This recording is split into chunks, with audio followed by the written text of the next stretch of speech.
Nessa manhã, eu gostaria de falar com você sobre o seguinte tema: um novo eu, uma vida com propósito. Um novo eu, uma vida com propósito. E para esse tema, eu convido você a abrir a sua Bíblia em Efésios capítulo 2, versículos do 10 ao 22. Efésios capítulo 2, versículos do 10 ao 22. Assim que você encontrar o texto sagrado, eu te convido a se colocar de pé para juntos fazermos a leitura bíblica.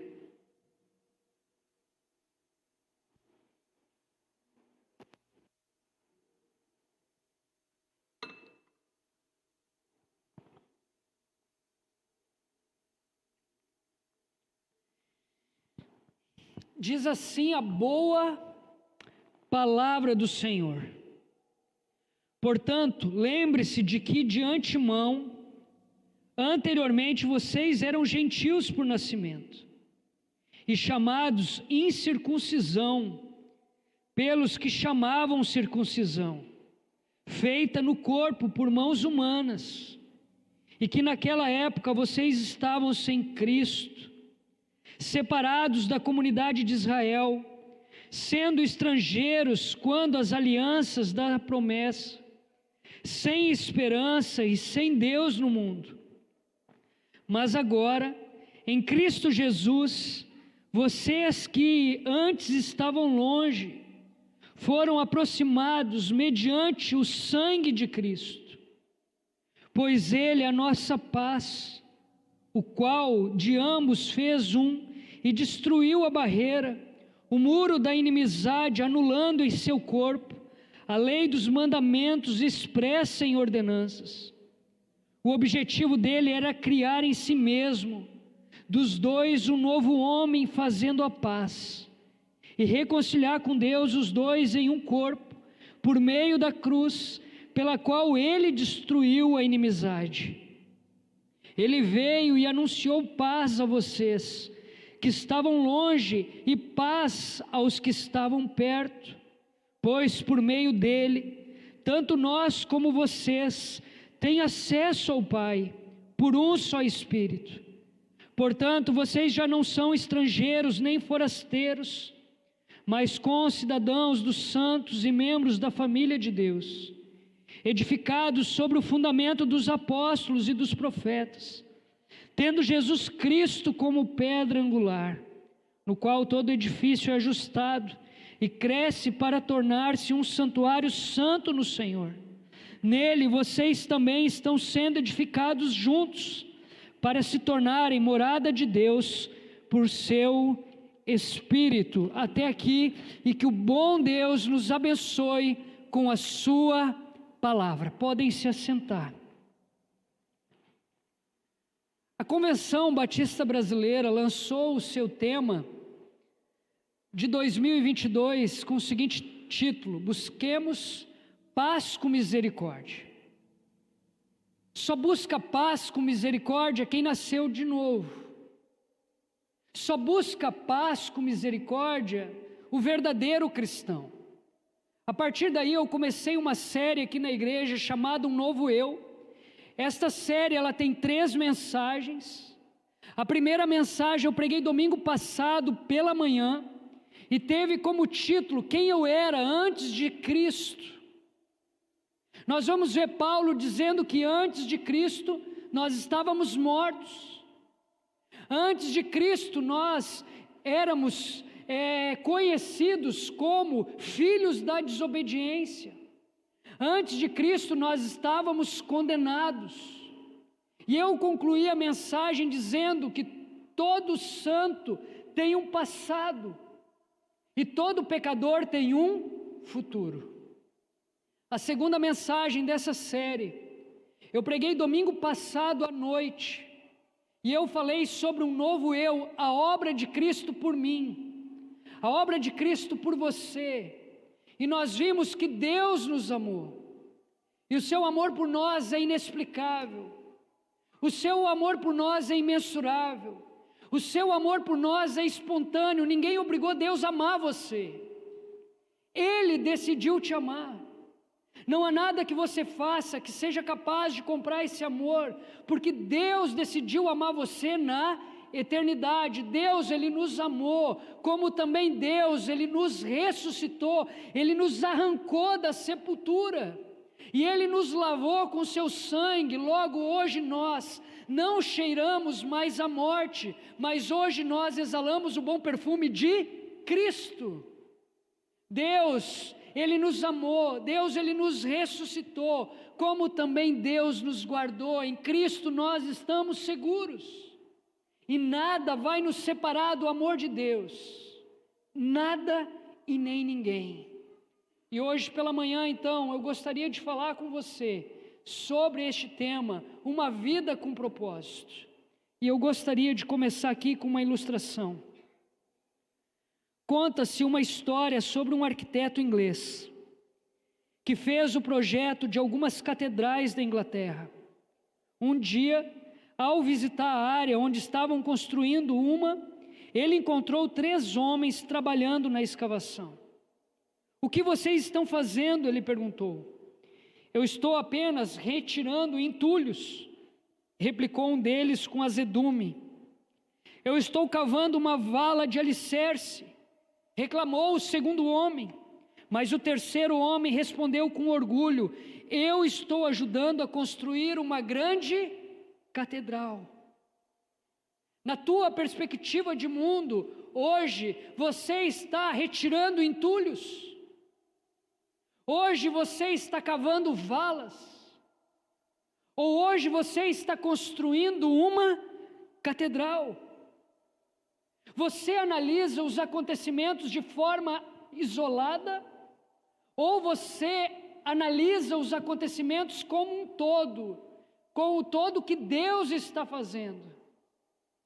Se você for aquele tipo de pessoa que analisa os acontecimentos de forma isolada, horas você vai se alegrar, horas você vai se entristecer, você será uma pessoa inconstante. Mas se você for aquele tipo de pessoa que analisa o todo, se você é aquele tipo de pessoa que olha para aquilo que Deus está fazendo na história, com certeza o teu coração será um coração jubiloso, um coração cheio de alegria. Porque o nosso Deus, Ele não falha. O nosso Deus, Ele não perde o controle da história. O nosso Deus não perdeu o controle da história dessa igreja. O nosso Deus não perdeu o controle da história da nossa nação. O nosso Deus não perdeu o controle da tua própria vida. Então, quando nós olhamos para o todo daquilo que Deus está fazendo, só nos resta alegrar, porque Deus não falha nos seus planos. Algum tempo atrás, eu escrevi um texto e compartilhei com algumas pessoas que dizia assim: por que fomos criados? Qual é o grande propósito da nossa existência? Será que existe uma resposta para essas perguntas? Muitas pessoas procuram pelo verdadeiro propósito da vida em vícios, instituições, relacionamentos, livros de autoajuda e em outras fontes. Calvino vai dizer que o conhecimento do homem, sua origem e propósito só pode ser compreendido quando começamos com o conhecimento de Deus. A única forma de descobrir o significado da vida é olhando para o Criador e sua palavra. A Bíblia nos ensina que existe um propósito para todas as coisas, inclusive para a sua vida. Você não é fruto de um acidente, por mais que o seu nascimento não tenha sido planejado pelos seus pais. Deus planejou você. E aqui eu quero abrir um parênteses. Antes da pandemia, eu estava falando para os adolescentes sobre isso. E em um determinado momento, um menino começou a chorar copiosamente. Ele começou a chorar muito alto. E ele começou a chamar a atenção dos nossos adolescentes. Até que uma hora ele saiu correndo da sala, foi até o banheiro que fica aqui no estacionamento, trancou a porta e começou a gritar dentro do banheiro. Os nossos adolescentes foram até a porta daquele banheiro, pedindo para ele abrir, ele não abria, Até que eu cheguei lá, bati na porta e disse: olha, fulano, abre essa porta que eu preciso falar com você. Ele abriu a porta, me recebeu, ele estava sentado no chão, e ele disse: Tiago, eu sou um aborto da natureza. Os meus pais não me planejaram. Os meus pais tentaram me matar enquanto eu estava no ventre da minha mãe. Depois que eu nasci, muitas foram as rejeições por parte dos meus pais em relação a mim. E naquele momento, eu pude usar essa frase: você não é fruto de um acidente. Por mais que o seu nascimento não tenha sido planejado pelos seus pais, Deus planejou você. E você vai encontrar o verdadeiro sentido da vida em Deus. Esta semana o meu devocional foi feito com base na primeira carta de João, capítulo 1, versículos do 1 ao 4. E ali João vai dizer: a palavra da vida foi revelada. Esta palavra que vocês tanto procuraram foi revelada. Esta palavra é uma pessoa. A palavra da vida, ela pode ser experimentada. Nós ouvimos ela, nós vimos ela, nós tocamos nela. Essa palavra é Jesus. A palavra da vida, ela precisa ser proclamada, e é isso que nós estamos fazendo. Nós estamos proclamando a palavra da vida. Como a palavra da vida, ela também precisa ser celebrada, comemorada, toda vez que um pecador se arrepende, toda vez que um pecador se volta para a palavra da vida, toda vez que um pecador se volta para Jesus, a festa no céu, como também a festa na terra. João, ele vai trabalhar isso em sua carta. O verdadeiro sentido da vida se encontra em Jesus. Quando Deus fala, o propósito da vida é revelada. Fazemos parte de uma história, a história da salvação. Nós fomos criados para adorar. E quando nós não adoramos o Deus verdadeiro, nós adoramos outra ou outras coisas. E esta outra coisa tem nome, se chama ídolo. Estas outras coisas têm nome, se chamam ídolos. Ídolo é tudo aquilo que rouba o lugar de Deus em nossas vidas. Logo, adorar um ídolo, adorar ídolos é pecado. E nós bem sabemos que o pecado, ele causa desordem. O pecado, ele causa visão turva do verdadeiro propósito para o qual nós fomos criados. E eu concluí o texto dessa forma: você foi criado para a glória de Deus. Você foi criado para pensar como Cristo pensa. Você foi criado para sentir o que Cristo sente pelos perdidos. Você foi criado para agir como Cristo age e se relacionar como Cristo se relaciona. Deus planejou você para a liberdade. Em Cristo você é livre. Qual é o grande propósito de sua existência? Você está cumprindo esse propósito. Hoje você é livre em Jesus ou você é escravo do pecado? Em Cristo encontramos o verdadeiro propósito da vida. Então, olhando para o texto sagrado de Efésios capítulo 2, versículos do 10 ao 22, eu aprendo essa verdade que eu gostaria de compartilhar com você nessa manhã. Gostaria de trabalhar com base nessa verdade e aprender lições preciosas dela, que diz assim: através do perdão dos pecados, o crente é transformado em um novo ser, vivendo agora no serviço e para a honra de Deus, em uma comunidade chamada igreja. Qual o propósito de Deus para aqueles que estão em Cristo Jesus? Em primeiro lugar, nos tornar mais parecidos com seu Filho. O propósito de Deus para aqueles que um dia receberam a salvação é nos tornar mais parecidos com Jesus. Atente para o que diz o versículo 10a na versão NVI. Porque somos criação de Deus, realizada em Cristo Jesus. Na versão Ara vai dizer assim: pois somos feitura dele, criados em Cristo Jesus. A palavra grega para feitura é poema, que quer dizer poema. Eu e você, nós somos a obra de arte do bom Deus. Nós não criamos a nós mesmos. Deus, Ele está trabalhando em nós. E o seu propósito não é apenas nos levar para a glória. O seu propósito é nos tornar cada vez mais parecidos com o Rei da Glória. O propósito deste Deus não é apenas nos levar para a eternidade juntamente com Ele. O propósito desse Deus hoje é nos tornar cada vez mais parecidos com o seu Filho. Lopes, ele vai dizer: o mesmo poder que tirou você da sepultura e lhe deu uma vida espiritual pode agora santificar a sua vida para que você possa ser um belo poema para Deus. Deus trabalha em nós antes de trabalhar através de nós. Em outras palavras, este mesmo artista que nos deu a vida é o artista que hoje está trabalhando no nosso caráter. É o mesmo artista que está trabalhando no teu caráter. É o mesmo artista que está trabalhando no caráter dessa igreja. É o mesmo artista que está trabalhando no caráter da minha família. Foi assim com Moisés. Durante 80 anos, Deus trabalhou no caráter de Moisés antes de usar Moisés em uma grande missão. Moisés foi preparado por 80 anos.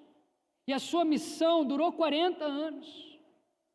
Antes de conduzir o povo pelo deserto, Moisés teve o seu caráter trabalhado por Deus. Foi assim com José. Quando nós olhamos para a história de José, nós vamos ver que José ele foi odiado, ele foi invejado, ele foi vendido por seus irmãos como escravo para o Egito. Quando nós olhamos para a história de José, nós vemos que ele foi injustiçado na casa de Potifar. Ele foi preso, ele foi esquecido pelos seus colegas de cárcere. Deus trabalhando no caráter de José antes de tornar José governador do Egito. Se você for olhar para a vida de Moisés, você não vai ver Moisés gritando por aí: está doendo, Deus, o teu agir na minha vida. Se você olhar para a vida de José, você não vai ver José nas redes sociais reclamando: ah, eu estou sendo odiado pelos meus irmãos. Ah, eu estou sendo invejado pelos meus irmãos. Ah, pobre de mim, eu fui vendido como escravo. Você não vai ver José nas redes sociais dizendo: olha, eu fui injustiçado, pobre de mim. Eu fui esquecido, coitadinho de mim. José, ele sofreu tudo isso calado. E quando chegou no tempo certo, Deus usou ele para uma grande missão. Romanos capítulo 8, versículo 29 vai dizer: Deus nos predestinou para sermos a imagem do seu Filho. Em Coríntios, Paulo vai dizer: Deus está esculpindo em nós o caráter de Cristo pelo poder do seu Espírito. A boa obra que Deus começou em nós é a obra de esculpir em nós o caráter do seu Filho. Conta-se que o artista Michelangelo, antes de esculpir uma obra, ao olhar para a pedra bruta, enxergava as figuras dentro do mármore, e a sua missão era libertá-las, custe o que custar. O grande escultor não via a pedra em si, mas a imagem dentro dela. Sua missão era de remover todo excesso. É assim que Deus age conosco. Ele vai removendo os excessos. De que maneira? Em primeiro lugar, através das disciplinas espirituais.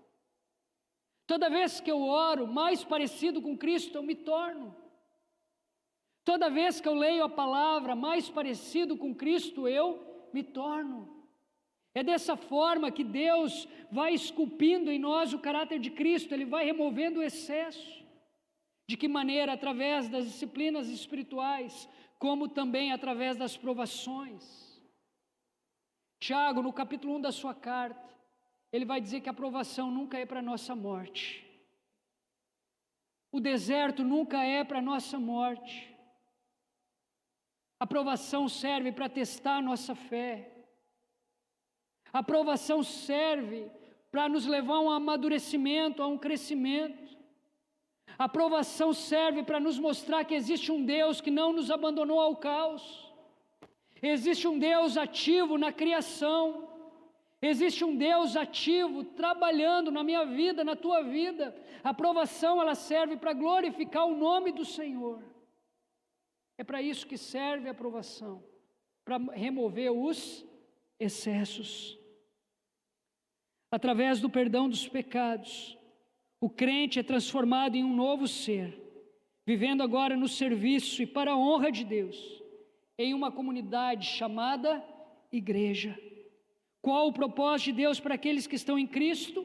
Em primeiro lugar, nos tornar cada vez mais parecidos com Jesus. E a pergunta que eu te faço é: você tem se tornado cada vez mais parecido com Cristo? Você tem pensado cada dia mais como Cristo pensa? Você tem sentido aquilo que Cristo sente? Você tem agido como Cristo age? Você tem se relacionado como Cristo se relaciona? Qual o propósito de Deus para aqueles que estão em Cristo? Em segundo lugar, nos tornar participantes, praticantes de uma boa obra. Olha só o que diz o versículo 10 por completo. Pois somos feitura dele, criados em Cristo Jesus para boas obras, as quais Deus de antemão preparou para que andássemos nelas. Nós bem sabemos que nós não fomos salvos pelas boas obras, mas para as boas obras. Na fala de Paulo aqui, boa obra é o resultado, não é a causa. Existe uma tensão na história da igreja entre fé e obra. Martinho Lutero vai chamar a carta de Tiago de carta de palha, porque para Lutero, Tiago estava contradizendo Paulo. Para Lutero, Tiago estava ensinando que para ser salvo era necessário boas obras. Mas será que Tiago realmente estava ensinando isso? Será que Tiago realmente estava contradizendo Paulo? Gibson vai responder da seguinte maneira: a questão levantada por Paulo era: como a salvação é recebida? A resposta é: somente pela fé. A pergunta de Tiago era: como essa fé verdadeira é reconhecida? A resposta é: pelas obras. Assim, Paulo e Tiago não estão se contradizendo, mas se completando. Somos justificados diante de Deus pela fé. Somos justificados pelos homens, pelas obras. Deus, Ele pode ver a nossa fé, mas os homens, apenas as nossas obras. Que tipo de obras nós fomos chamados para realizar? A obra que Deus preparou para nós. E que obra foi essa? Irmãos, foi a obra da reconciliação. Cristo, Ele abriu mão de sua glória, pisou nessa terra com o único objetivo, o de reconciliar Deus com o homem consigo e o homem com o seu próximo. Jesus, Ele subiu aos céus, mas Ele deixou a sua igreja para dar continuidade para esta obra. Que obra é essa? A obra da reconciliação. Do homem com Deus, do homem consigo e do homem com seu próximo. Nós precisamos pregar a reconciliação. Nós precisamos propagar a reconciliação e não o caos. Porque foi para isso que nós fomos chamados. Nós fomos chamados para pregar a reconciliação e não o caos. Essa semana eu estava conversando com alguns pastores. E um dos pastores relatou o seguinte: certo dia eu fiz um acordo com a minha família. A partir de hoje, nós aqui em casa, nós não vamos falar de ninguém, a não ser que nós tenhamos falado para essa pessoa antes. Aqui dentro de casa, eu não vou mais falar de ninguém, a não ser que eu tenha falado para a pessoa antes. Você, minha esposa, você, meus filhos, todos nós vamos repetir essa prática. Depois que eles começaram a vivenciar essa prática, esse pastor chegou até a sua congregação e disse: a partir de hoje, nós como igreja, nós não vamos falar mais de ninguém, a não ser que nós tenhamos falado para a pessoa antes. E esse pastor começou a relatar: foi um processo muito duro, porque na minha própria casa nós tínhamos que estar o tempo todo se policiando. Foi um processo muito duro para a igreja, porque a igreja tinha que estar o tempo todo se policiando, porque o normal do homem é falar. E ele disse: hoje, Tiago, a nossa igreja, como a minha família, está experimentando algo sobrenatural. Hoje nós estamos pregando a reconciliação e não o caos. Que tipo de obra você tem praticado? O que adianta ajudar o mendigo? O que adianta ajudar a criança carente? O que adianta investir em missões? O que adianta ofertar para a comunidade Eu Vou, se muitas vezes nós não praticamos o que Jesus nos ensina quando Ele diz: se você tem algo contra o seu irmão, antes de entregar a tua oferta no altar, vai lá e conserta com ele. E é com ele. Deus nos chamou para uma boa obra. E a boa obra é a obra da reconciliação. Não existe outra obra. Não existe outra obra. A igreja, ela foi criada para adorar a Deus, amar a Deus, como também amar o seu próximo. Não existe amor em meio ao caos. Através do perdão dos pecados, o crente é transformado em um novo ser, vivendo agora no serviço e para a honra de Deus, em uma comunidade chamada igreja. Qual o propósito de Deus para aqueles que estão em Cristo? Em primeiro lugar, nos tornar mais parecidos com Jesus. Em segundo lugar, nos tornar praticantes de uma boa obra. Que boa obra é essa? É a obra da reconciliação. É para isso que nós existimos. E por último, nos tornar um só povo. Nos tornar um só povo. O versículo 11 ao 22 vão dizer assim: portanto, lembre-se de que anteriormente vocês eram gentios por nascimento e chamados em circuncisão pelos que se chamam circuncisão, feita no corpo por mãos humanas, e que naquela época vocês estavam sem Cristo, separados da comunidade de Israel, sendo estrangeiros quanto às alianças da promessa, sem esperança e sem Deus no mundo. Mas agora em Cristo Jesus, vocês que antes estavam longe foram aproximados mediante o sangue de Cristo, pois Ele é a nossa paz, o qual de ambos fez um e destruiu a barreira, o muro da inimizade, anulando em seu corpo a lei dos mandamentos expressa em ordenanças. O objetivo dele era criar em si mesmo dos dois um novo homem, fazendo a paz e reconciliar com Deus os dois em um corpo, por meio da cruz, pela qual ele destruiu a inimizade. Ele veio e anunciou paz a vocês que estavam longe e paz aos que estavam perto, pois por meio dele, tanto nós como vocês temos acesso ao Pai, por um só Espírito.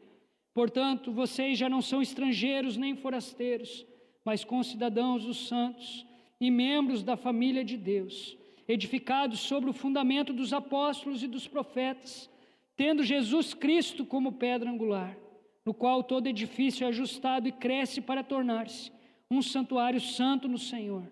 Nele vocês também estão sendo edificados juntos para se tornarem moradas de Deus por seu Espírito. Na cruz, Cristo eliminou toda a separação entre judeu e gentil.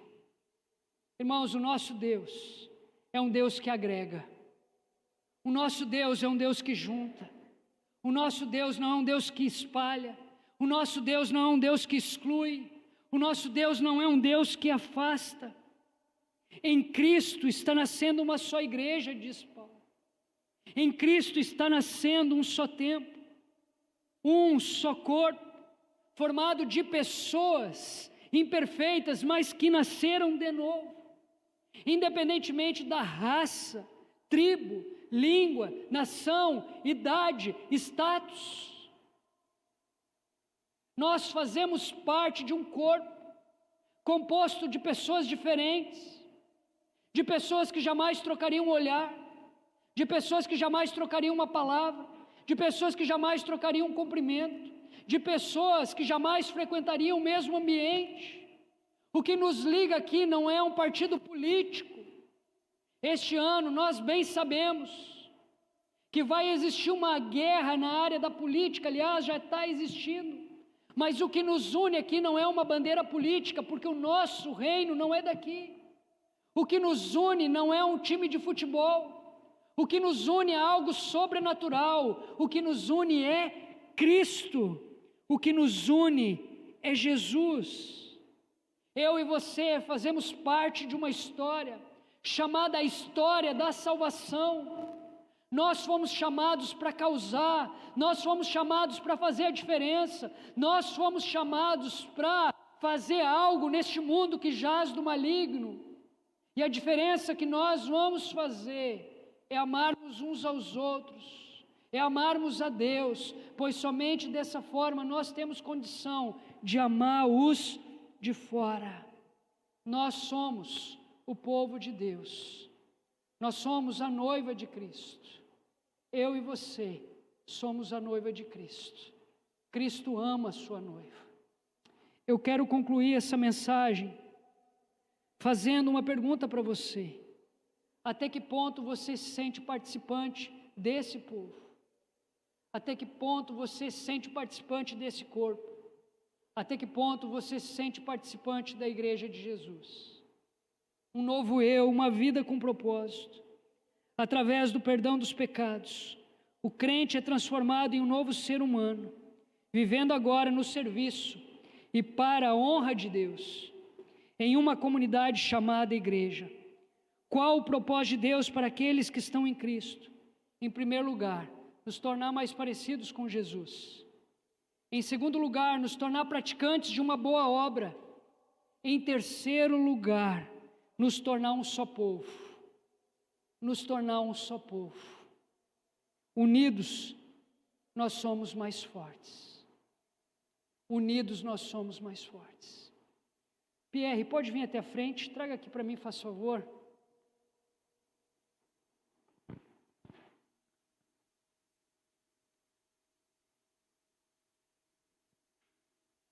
Pode pegar lá na outra ponta. Eu estou encerrando essa série chamada Um Novo Eu. Quem nós éramos antes de Cristo? Paulo vai dizer que nós estávamos mortos, marcados pela desobediência, como também pela condenação. A obra de Cristo em nós e por nós, Deus nos amou, Deus nos ressuscitou, Ele nos arrancou da sepultura. Deus, Ele nos guardou. Em Cristo nós estamos seguros e nada pode nos separar mais do seu amor. Uma vida com propósito. Agora nós somos chamados para quê? Para se tornar mais parecidos com Jesus. Nós somos chamados para participar de uma boa obra, que é a obra da reconciliação. Foi para isso que Cristo veio. Nós fomos chamados para ser um só povo. Eu e você somos um só povo, uma só nação, um só corpo, uma só igreja. Quando Cristo olha para a sua noiva, olha o que ele enxerga.